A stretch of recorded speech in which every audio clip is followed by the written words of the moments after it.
Hello, hello, hello, hello. How's everyone doing today? So apparently President Biden's supposed to be speaking pretty soon. His first speech since he left office.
Casually late as usual. Well, casually I say. Probably more than casual.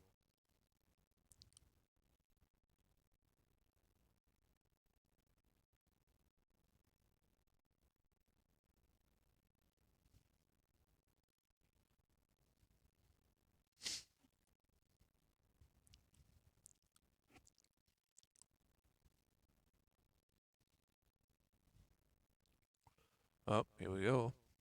Is this it? Good evening and welcome. As we prepare to welcome the keynote speaker for this evening, it's fitting that he is introduced by someone whose own career has been defined by principled leadership, reform, and results. Governor Martin O'Malley has served at every level of government, from transforming Baltimore as mayor, to leading Maryland as governor, to overseeing and strengthening the Social Security Administration at a pivotal moment in history.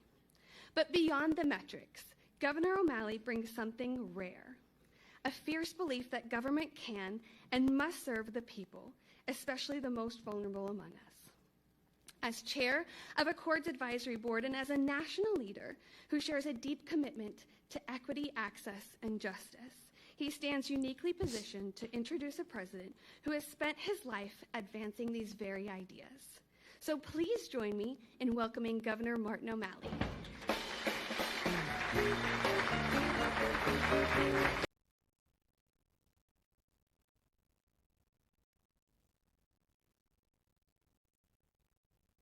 Thank you. Okay, enough with the Wow, music, it is guys. wonderful to be with all of you today. It's my great honor to join you Jeez. and also to be in the company of former United States Senator Debbie Stabenow, who is here from Michigan.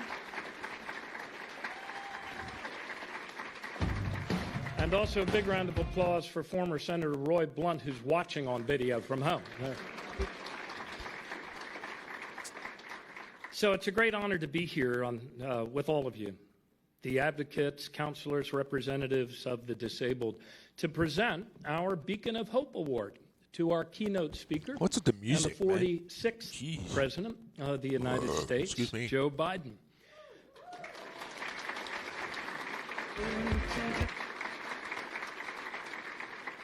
As soon as he was elected, President Biden quickly and decisively led our country out of the pandemic and into the strongest economic recovery of any country in the developed world, creating 16 million jobs.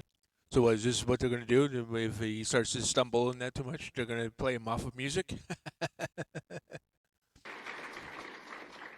With the bipartisan infrastructure law, President Biden quickly put millions of people to work, rebuilding our bridges and tunnels, ports and airports. So there's no closed cap. He made wages go up, not just for the super wealthy, but for Americans all across every earning quintile of the economy.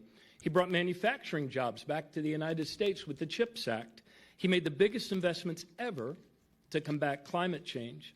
And President Biden took on Big Pharma and won, reducing prescription drug costs for tens of millions of Americans.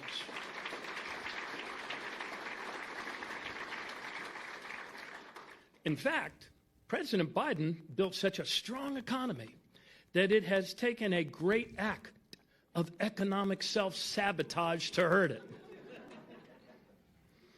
But all of you here, all of you that are counselors, all of you that are lawyers and representatives know better than most that on a deeper level, whether it was as a lawyer or as a senator or as President of the United States, Joe Biden has always fought for the dignity of every person.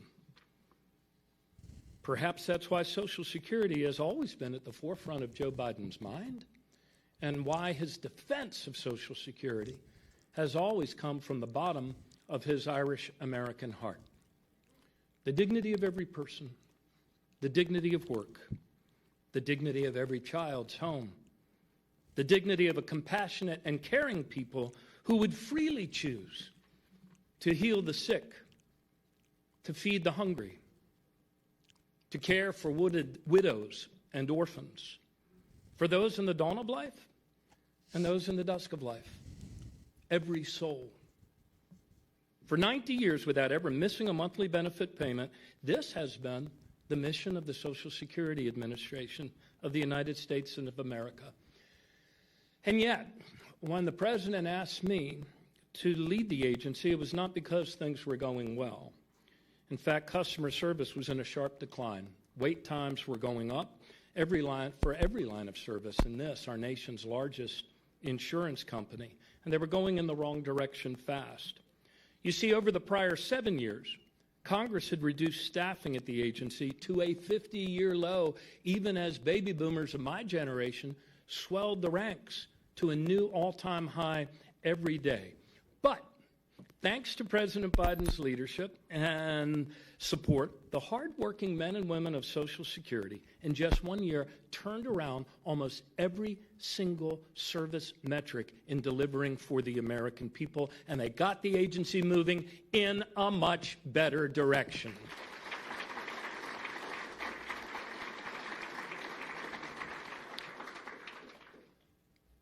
That's how President Biden, when he left office, left the agency, heading in a better direction.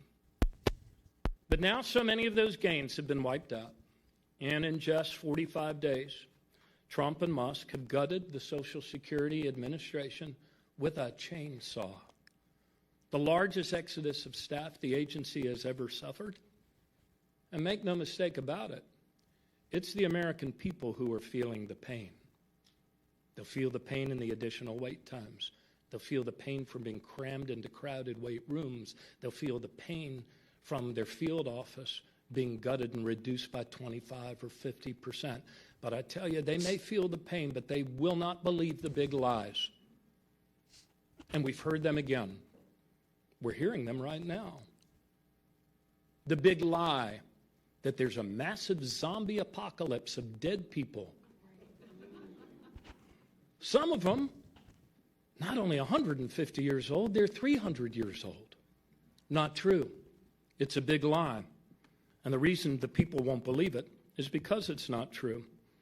The other big lie, illegal immigrants. They're sucking Social Security dry.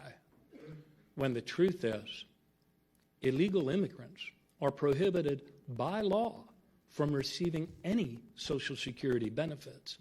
But they contribute $25 billion to everybody else in America that depends on Social Security. The American people aren't buying it because it's not true. They will also tell you the big lie that Social Security is rife with fraud, run over the cup runneth over with fraud after fraud after fraud. The American people aren't buying it. And they're not buying it because it's not true. Every inspector general for the last 30 years has concluded that the level of fraud at Social Security is actually less than 0.5%. So, as our democracy awakens to this massive breaking and entering in progress and all its attendant big lies, let no one forget that for 90 years Social Security has always worked. that for 90 years, Social Security has never missed a payment, that for most of those 90 years, Social Security was allowed to have adequate staffing to serve its customers. And finally, remember this. Even when their staffing was reduced to a 50-year low, one president got it turned around and moving in a better direction. One president, in his final days in office, in fact, even signed the Social Security Fairness Act into law, the biggest expansion and strengthening of benefits in 20 years. Ladies and gentlemen, of course, that person is our keynote speaker, was the 46th President of the United States. So please welcome the strongest defender of Social Security the American people have ever had, President Joe Biden.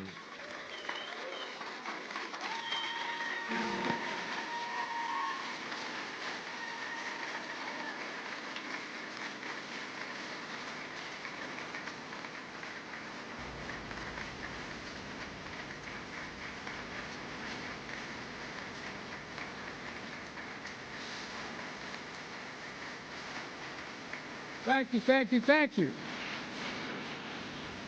So good to get here with all of you. Midnight talking about basic ideas, my grandmother Phoebe saying, Turn off the music, man. helping people who deserve help and paid for most of it. You know, my great friend, and he is a great friend, Governor O'Malley. Jesus. My dad, the Biden family started off in Baltimore. They don't say Baltimore, it's Baltimore. In Baltimore. And, but we've been friends for a long time. And I just want to say at the outset, if you ever want anybody on your team, whether it's an athletic team, whether you're in a battle, whether it's a political team, whether it's a team just trying to help, you want O'Malley. The guy has guts. No, I mean it sincerely. He not only has political courage, has physical courage. He's across the board. If I ever want anybody standing next to me, I want O'Malley there with me. And I mean that sincerely. It really matters. This is elder abuse, putting him up on stage like I that. always kid Just fucking, no. Maryland because Delaware, the second smallest state, we share the eastern shore of Maryland with Maryland. But we're close friends. And folks, it's no surprise that he did a hell of a job when I asked him to be commissioner of the Social Security. And the reason I did that is not an ordinary transition for a governor. But I knew, I mean this from the bottom of my heart, I knew we needed someone with some guts, some toughness, who'd fight for every single penny that it needed, that would try to restore the integrity of the system. And to everyone here today, I want to thank you, all of you, very much for this award. It means a great deal to me coming from you. And I mean that sincerely. It means a great deal. I mean that sincerely. How many times are you going to say sincerely? Every single day. You're helping. You're advocating for your fellow Americans, Americans with disability. It's a big deal. We talk about what happened in the physical side of it if we didn't have Social Security. Think of what the psychic calm gives so many people who just don't know where to go, don't know how to traverse what needs to be done, or alone. Last fall, on the White House lawn, we celebrate the anniversary of the Americans with Disabilities Act. As a United States Senator 400 years ago, I was looking back on it. God almighty, I've been doing this 50 years.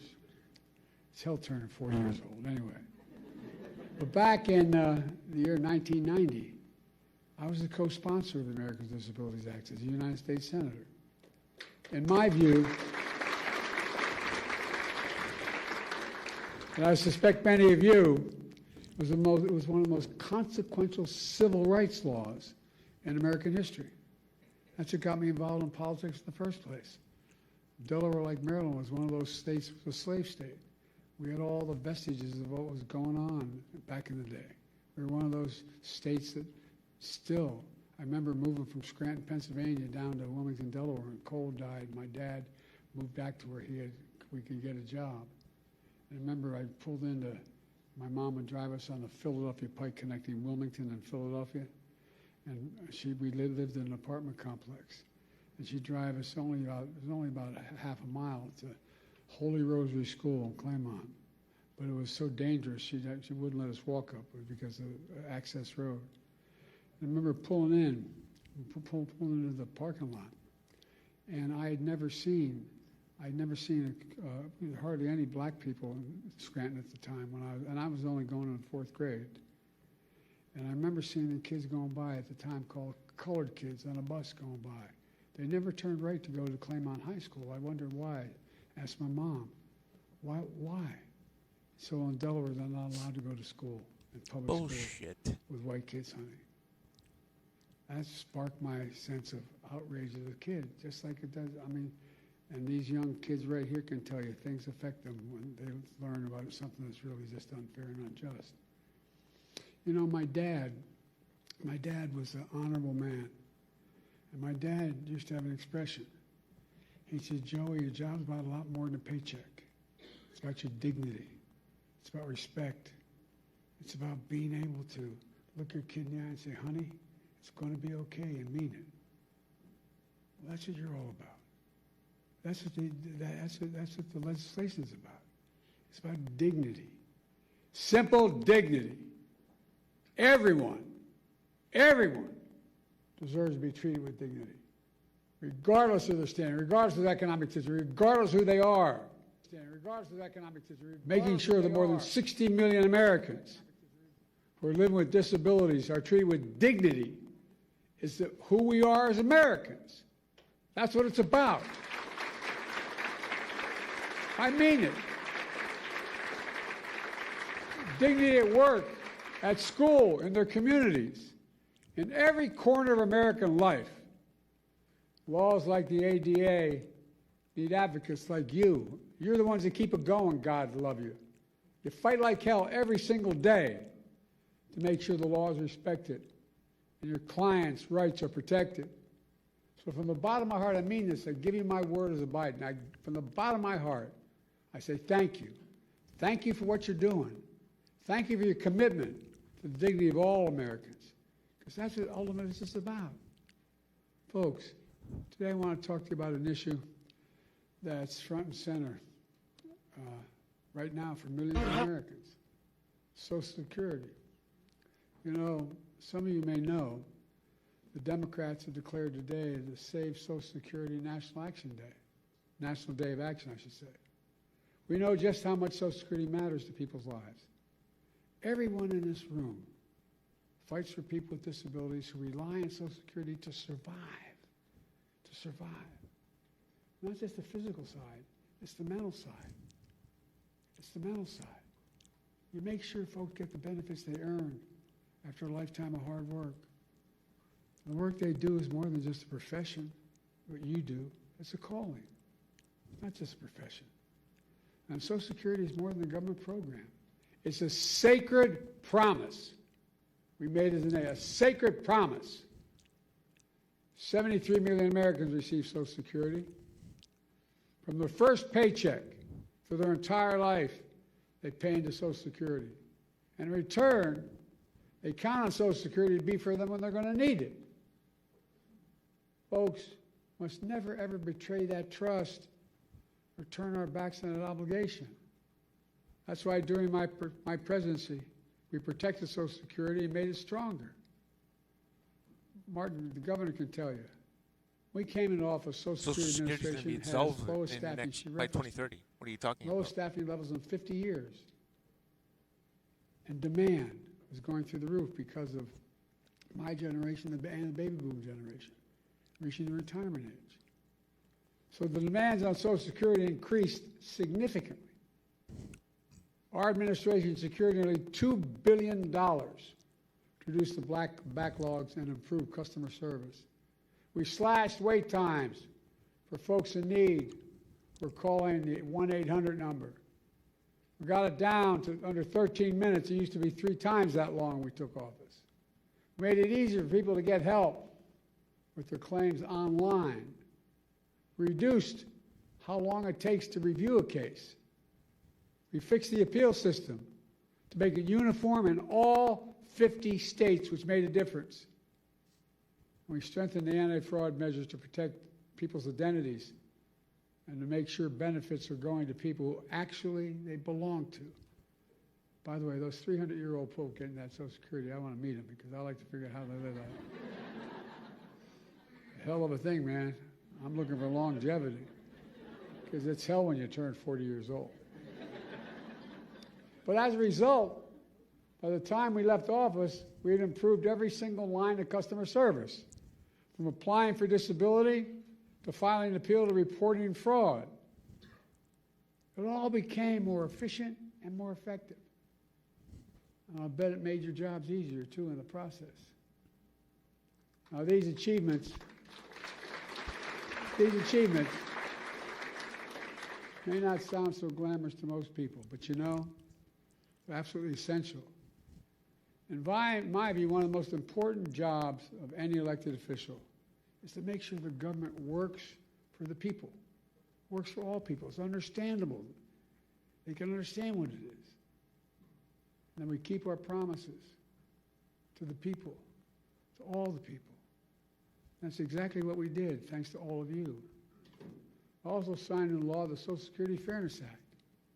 That act eliminated 2 unfair rules so public employees wouldn't get shortchanged. The government pension offset and the windfall elimination provision can never come in ever again.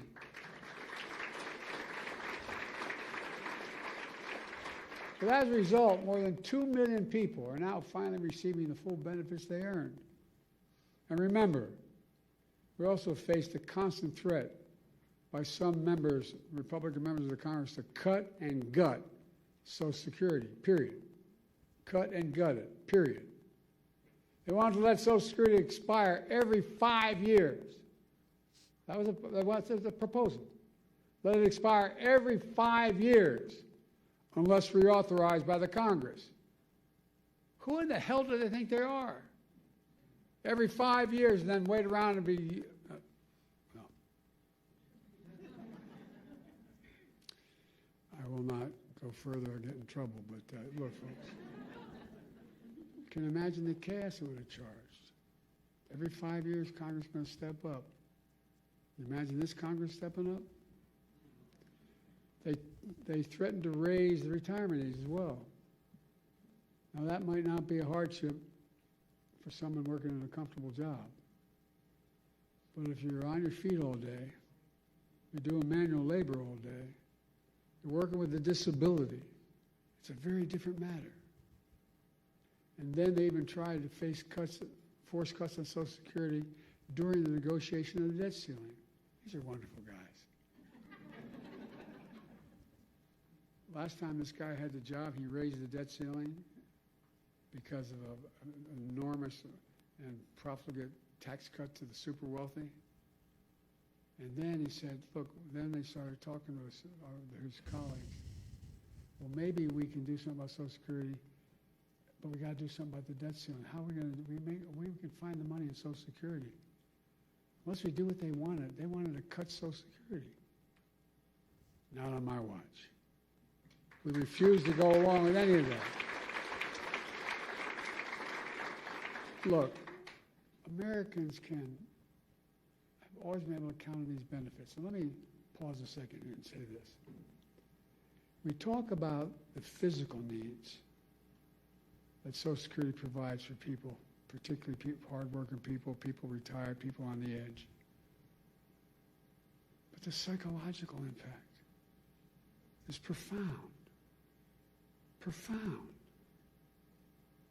You're a man or woman, you're 70s, 80 years old, you're not in good shape, you have a disability, and you hear the check may not come. How do you sleep at night? How do you sleep at night? We lived up in Wilmington in a 3-bedroom split-level home in a new development, 40 homes, with 4 kids and a grandpop living with us. And I remember our bedroom headboard was near my dad's and mom's room. And you could tell when Dad was restless.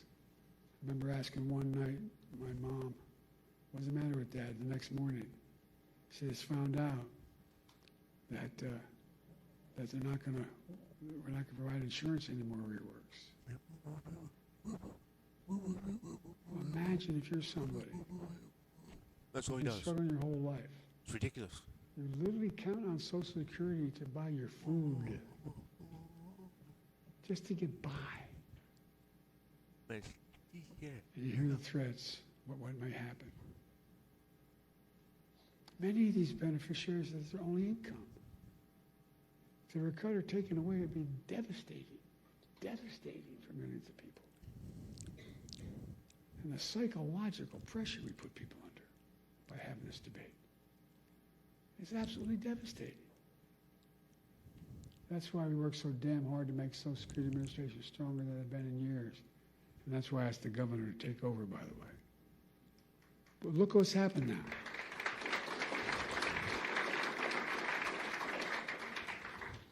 Fewer than 100 days, this new administration has made done so much damage and so much destruction.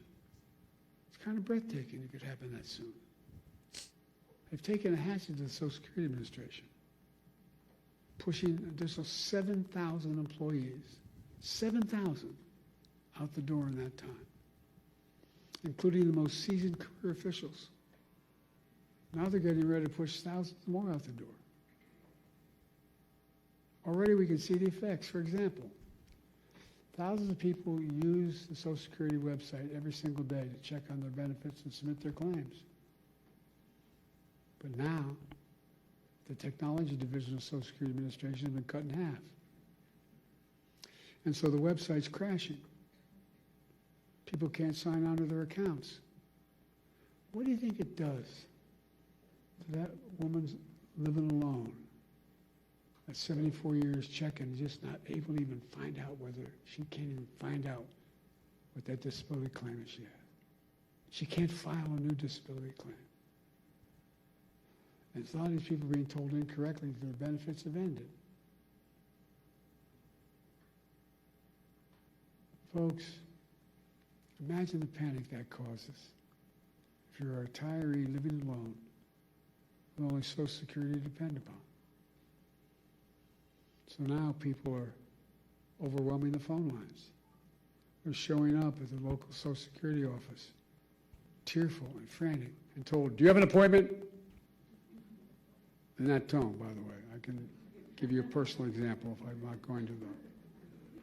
To cap it all off, serious people are now generally concerned for the first time in history, for the first and only time in history, that Social Security benefits may be delayed or interrupted. Oh, boy. Folks, let's put this in perspective. In the 90 years since Any Franklin Americans in the Roosevelt chat? created the You confirm this? Social Security system, people have always gotten their Social Security checks. They've gotten them during wartime, during recessions, during a pandemic, no matter what, they got them. But now, for the first time ever, that might change. It would be calamity for millions of families, millions of people. The current Secretary of Commerce doesn't seem to get it.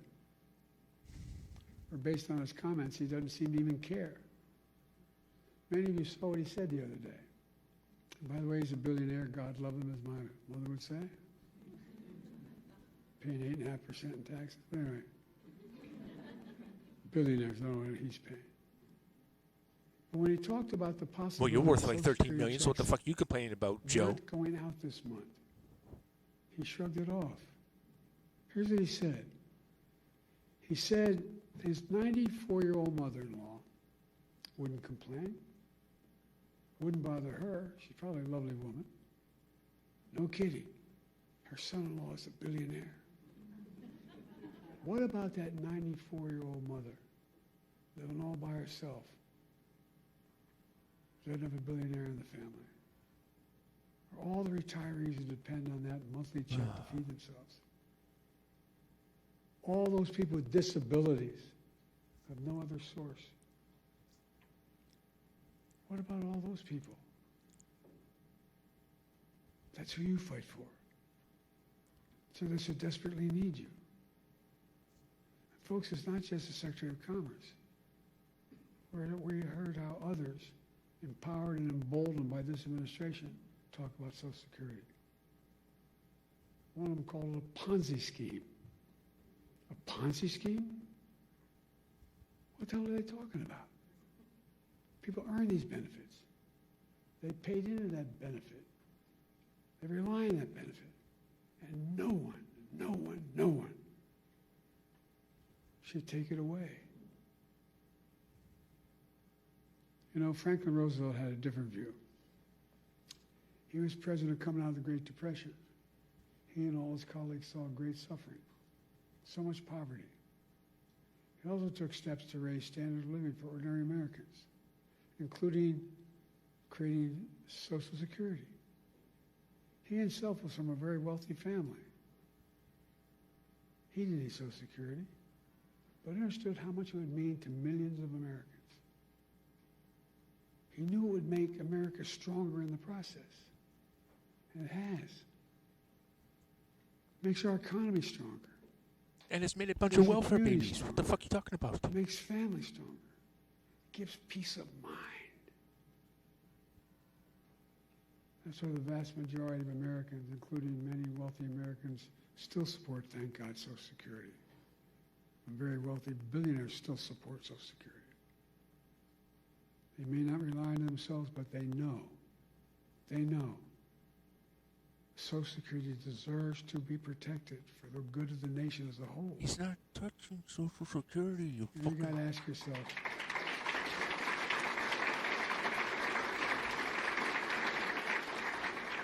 got to ask yourself, why is this happening?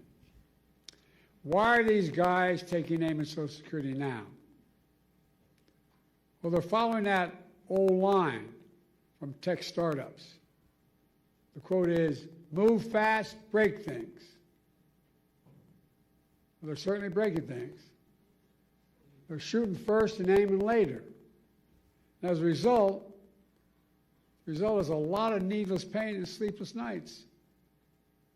My friend Governor O'Malley knows what they're really up to. He says, and I love his quote, they want to wreck it so they can rob it. Bullshit. They want to wreck it so they can rob it. Like you have. And why do they want to rob it? In order to deliver huge tax cuts to billionaires and big corporations and keep it going. They want $2 to trillion make in permanent debt every year. 2017 tax cuts What are they which robbing? overwhelmingly benefit the wealthiest Americans and the biggest corporations. That's going to cost $5 trillion. Where are they going to get $5 trillion to pay for it? Other than continue to run the deficit up? Well, what do they always do? By running up the national debt, number one, and then by taking the money from someplace else. What are the two big pots of money out there in raw numbers? Social Security and Medicaid. Well, from other programs that people rely on and have paid into. Republicans, where these guys are willing to hurt the middle class and the working class in order to deliver significant greater wealth to the already very wealthy. Who in the hell do they think they are? I really think I mean, just basic decency. Who do they think they are? I think anybody should go out. They can make it to $1 billion a year. They can, fine. Pay your fair share. You know what the average, we have 1,000 billionaires in America. You know the average federal tax they pay? 8.2%. Anybody want to trade that number? What you're paying? Folks, look. Let me close. I'm sorry to go on so long, but it's just, anyway. I grew up in Scranton, Pennsylvania as a kid, and then Claymont, Delaware. Middle-class towns, working-class towns. Places where people worked hard all their lives with the promise that they'd be able to retire someday with a little bit of dignity. Because they've been paying in a thing called Social Security since the very paycheck they ever earned. These people get knocked down every day, learn to get up. My dad's one expression, you get knocked down, just get up. Get up. They get up every day. The last thing they need from their government is deliberate cruelty. It's about people and neighbors across the country who look out for each other. You don't see empathy. They don't see it as a sign of weakness. They see empathy as a decent instinct. They don't see cruelty as a sign of strength. Social Security is about more than retirement accounts. It's about honoring a fundamental trust between government and people. It's about peace of mind for those who work their whole lives so they can rest assured they'll have a chance. They'll get back some of what they earned and what they deserve. But more than anything else, I mean this sincerely. And as my friend says, maybe it's the Irish of it in me, but it's about who we are as Americans. Who are we? What makes us distinct from the rest of the world? It comes down to basic, in my view, fundamental American values. Nobody's king. Nobody's the boss. Everybody has a shot. All people are asking for is a shot. Honesty, decency, where hard work is rewarded. Have some faith in each other. Fairness, simple fairness. We can't go on like this as a divided nation, as divided as we are. Like I said, I've been doing this a long time. It's never been this divided. Granted, it's roughly 30%, but it's a 30% that has no heart. What we see in America, that's what we believe in, fairness. And that's the America we can never forget or walk away from. Folks, I mean this. I know it sounds trite, but I have to remember who we are. We're the United States of America. The United States of America. Most unique country in the history of the world, and that's not hyperbole. Every other nation was founded because of religion, geography, ethnicity. We're the only nation in the world founded on an ocean. We hold these truths to be self-evident. That all men and women are created equal, endowed by their Creator. That's the one thing united us, an idea. Every other nation was because of a purpose. It's an idea. And how can we fulfill the outcome, the meaning of that idea? We walk away from just basic fundamental decency. Folks, sorry to go on so long, but I feel deeply about this. You know, heard me say it before, and I'll say it again. There's nothing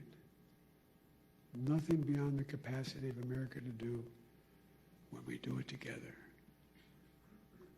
Let's do it together. God bless you all, and may God protect our troops. Thank you for what you do, and thank you for this wonderful award.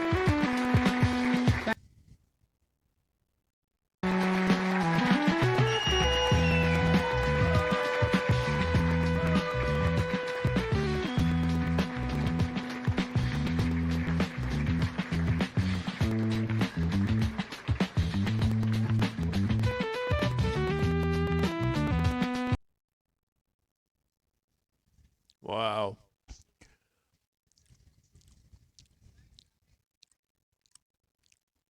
All right, ladies and gentlemen, that's going to do it for me. Thank you for watching.